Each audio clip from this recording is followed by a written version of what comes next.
We're going to be talking in the next few weeks about some of the lesser-known Romanian elders and martyrs from the communist yoke. And I was just mentioning that in order to understand the 20th and 21st century, I think we really need to understand Romania and what happened in two particular prisons. The prisons were Pitești and Aiud. When someone was sent to a prison, to hear either one of those words was earth-shattering. Absolutely soul-destroying. To be sent to Pitești was to be sent to an experiment where the prisoners, and this happened for about 10 months. 10 months may not seem very long, but when you understand what happened there, it was a long time. It only happened for 10 months because it started to become public what the guards were doing. But the experiment was this. Can we dehumanize the prisoners so much so that they're no longer human? They're essentially just wild beasts. And then rebuild them up as the perfect communists. And in order to do that, they had to take any comfort, any joy, any sense of peace, and drive it out of them by force. And I'll tell you I've read a book called The Anti-Humans that talks about what happened at Pitești. I'll tell you just a few of the horrific things.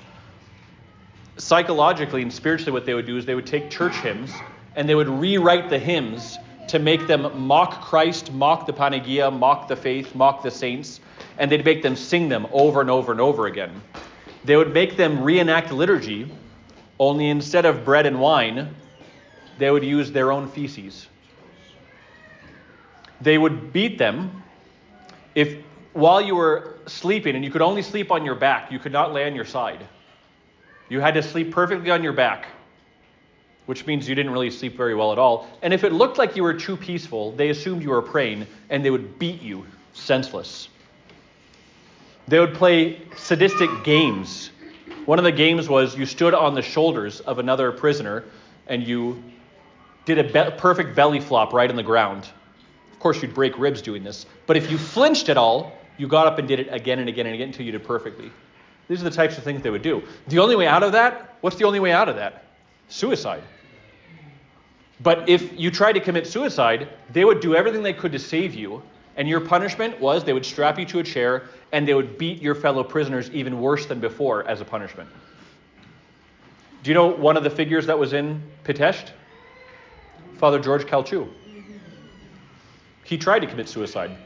He was going to jump over a railing. He couldn't take it anymore, and one of his fellow prisoners grabbed him from the back and saved his life. Prisoners didn't talk a lot about what happened there, which is why I read the book The Anti-Humans, because the ones who came out of there rarely talked about it, and this was one of the studies of what happened there. After about 10 months, this experiment was revealed, and they shut it down. But it was still a horrific situation. And once the prisoners got out of that experiment, they were sent to Aiud. And Aiud didn't have an experiment like that. Instead, Aiud had dark, damp cells where if you needed to use the bathroom, you used whatever corner was designated for that. They were fed horribly. Tuberculosis was rampant. And beatings happened constantly. If you want to know what it was like at Aiud, you can watch the movie about the Lutheran pastor, Richard Wurmbrand. What's that movie called? Tortured for Christ, thank you. Tortured for Christ. There's another movie about this called Bless You Prison. It's a Romanian movie, and Presbyterian and I tried to watch it. We didn't make it through the first 10 minutes, and we turned it off. It was horrific. It was really horrific. So I can't recommend it or not. We couldn't get through it. Really horrific things that they were doing. And so today I want to tell you about one of the figures who went and died in Aiud, and his name is Sandu Tudor. Sandu Tudor was not his real name. He's also known as Elder Daniil, or Daniel. And I'll explain why the discrepancy there. Sandu Tudor was born Alexandru Teodorescu on December 22nd, 1896. He was born into a family of intellectuals and attorneys, and he began to follow a lot of intellectual pursuits. When you're born into a family of intellectuals, you want to follow intellectual pursuits. But he was really interested also in his faith, and especially the mystical side of the faith. And so he began writing religious poetry and even a well-known akaphist. And these were written to very, very mixed reviews. Some found them to be a new form of Romanian poetry that was brilliant beyond understanding. Others found them to be, one of them said it was, one reviewer said his poetry is less than amateur. And so he had pretty mixed reviews with that. But some of his views were outside of the Orthodox mainstream. And that included his view of monasticism. He was pretty critical of Athonite monasticism. And so he decided to take a pilgrimage in 1920 to Mount Athos. And he had the purpose of staying for about a week, maybe 2 weeks, and he was going to come back to Romania and write a very critical article about Athonite monasticism. He met a well-known monk at the time named Averki, and Averki started taking him around to different elders and different famous monasteries, and he ended up staying 8 months instead of just a week or two. And he was just enamored with what he saw there, and he realized that all his criticisms were junk. He absolutely loved his experience, and he said that which he wrote when he came back, he wrote in some journals about what he experienced. He said he experienced many small miracles along the way and was just overcome by the experiences he had. But when he returned to Romania, much of his literary activity for the next 10 years, instead of focusing on those spiritual experiences, ended up getting very wrapped up in magazines and journals that were political in nature. Because of his criticisms of capitalism and fascism, he attracted a lot of very far leftists to his particular publications, but he himself was never really known, or he himself was never a leftist ideologue, even though he became known as one. The reality was much more complex and nuanced. He was actually critical of both fascism and communism. He didn't like ideology of any stripe, and that came to bite him much, much later in life, which we'll talk about. Eventually, after going through some very difficult things with his journals, he was eventually sued for something he had written, and his intellectual circle kind of disbanded after this. So he turned back to spirituality, and he went to a local Romanian monastery, a very famous one called Cernica, and he went with some of the Orthodox intellectuals he knew and began becoming enthralled with the idea of the prayer of the heart, something he had witnessed on Mount Athos. And a few of them thus began a movement that became very famous in Romania called the Burning Bush Movement. So Sandu Tudor, which is I forgot to mention, that's the pseudonym he wrote under. And to this day, he's still known as that, even though that wasn't his actual name. Sandu Tudor founded this Burning Bush Movement with the idea of opposing communism in Romania, but not on political grounds, but rather on spiritual. He thought if he could really encourage others in seeking the prayer of the heart and teaching prayer and learning prayer together and reading the Philokalia and studying it, that this itself would be a counter movement to the communism he saw around him. The group met regularly at a monastery where many, many very famous future intellectuals, theologians, and monastics joined him. And among these were Father Dumitru Stăniloae, one of the greatest theologians of the 20th century, Father Sofia Bogiu, Father Benedict Ghiuș, who we'll probably talk about next week, Father Arseni Papacioc, one of my personal favorites. Unfortunately, just a few years after establishing this group, Tudor's close friend, a Russian immigrant to Romania, he was arrested and deported to the Soviet Union as a political dissident for his spiritual activities. The communist Romanian government saw that and thought, well, that's a good idea, and so we're going to disband the Burning Bush movement.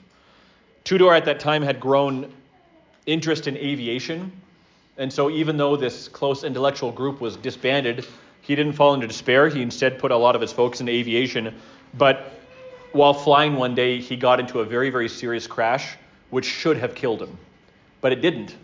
And he considered this a great miracle of God's protection. And so as a result of this, he sold all of his possessions and left for a monastery where he was tonsured as Monk Agathon. His goal was to establish deeper practices of prayer for the layman, and so he continued that work of the Burning Bush movement, even though it had been disbanded. And in Romania, a lot of the monasteries are very evangelical in nature. The people go there to learn. Like Elder Cleopa used to sit outside of his cell and teach every day. And so this was not uncommon for monks to go out and teach the local people, and that's what he was doing. The government got wind of this, and so they arrested him and placed him in prison for 3 years. In 1952, upon his release, he was ordained a priest with the name Father Daniil. He continued the work of the Burning Bush movement, seeking Romanian intellectuals who wished to dedicate themselves to deep prayer lives. And eventually he went to Sihastria, where he met Elder Cleopa, And Elder Cleopa blessed him to become a starets, or an elder, and to teach others. And so he had a brotherhood, essentially, of about 12 intellectuals who themselves were practicing a monastic-like life or direct monastic life. He would spend half of the working day steeped in prayer.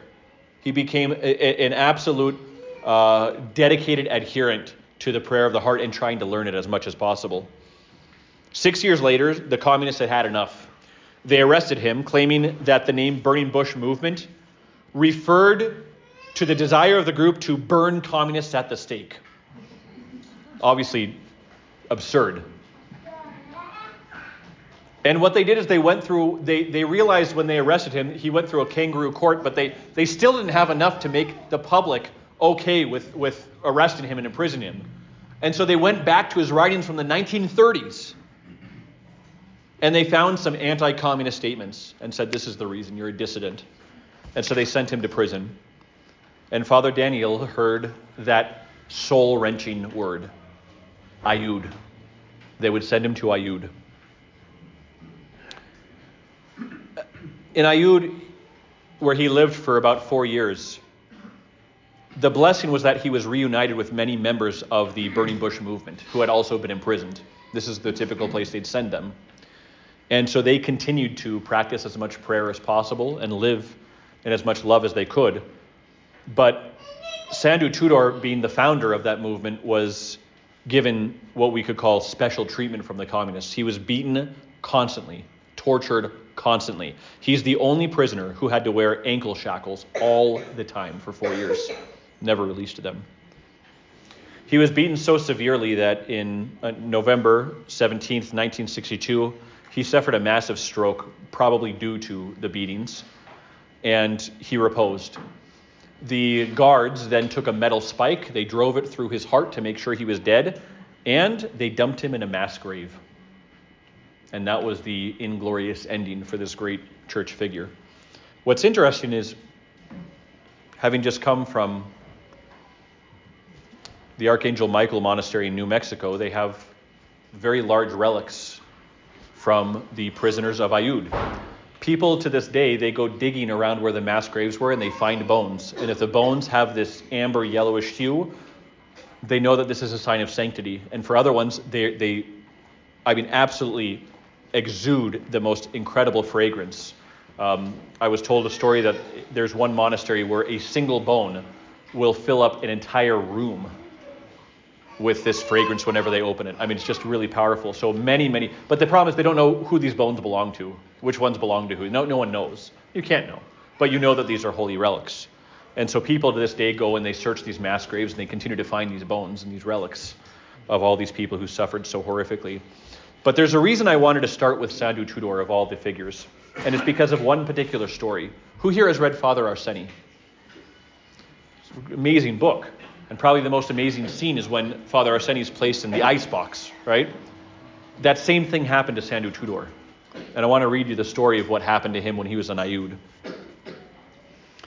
Father Augustine from Ayud Monastery gives an important testimony about the holiness of one who could be called righteous Daniil the Confessor. One winter, Father Daniil was put in a cell called the White, or simply the Fridge, as it was also called, at a temperature of negative 30 degrees Celsius, or negative 22 degrees Fahrenheit. It was a windowless cell with feces and urine everywhere, because there they would put those who were meant to die. Practically, they were sentenced to death because of the cold. They had few clothes, and they were kept there with very, very little food before entering the cell, as well as after, this is translated poorly, after they were in that cell, if they survived. And the elder was put there together with a medic, a very good friend of his. After they were both put in the cell by 3 guards, Father Daniil immediately jumped on his belly with his arms outspread like the sign of the cross, with his face in all of those dirty, filthy things. And he told the doctor, sit or lay on top of me. The doctor sat with his back on top of the back of Elder Sandhu Tudor in the same position as the Holy Cross. Then the elder told him, doctor, don't say anything more than simply, Lord Jesus Christ, Son of God, have mercy on me, the sinner.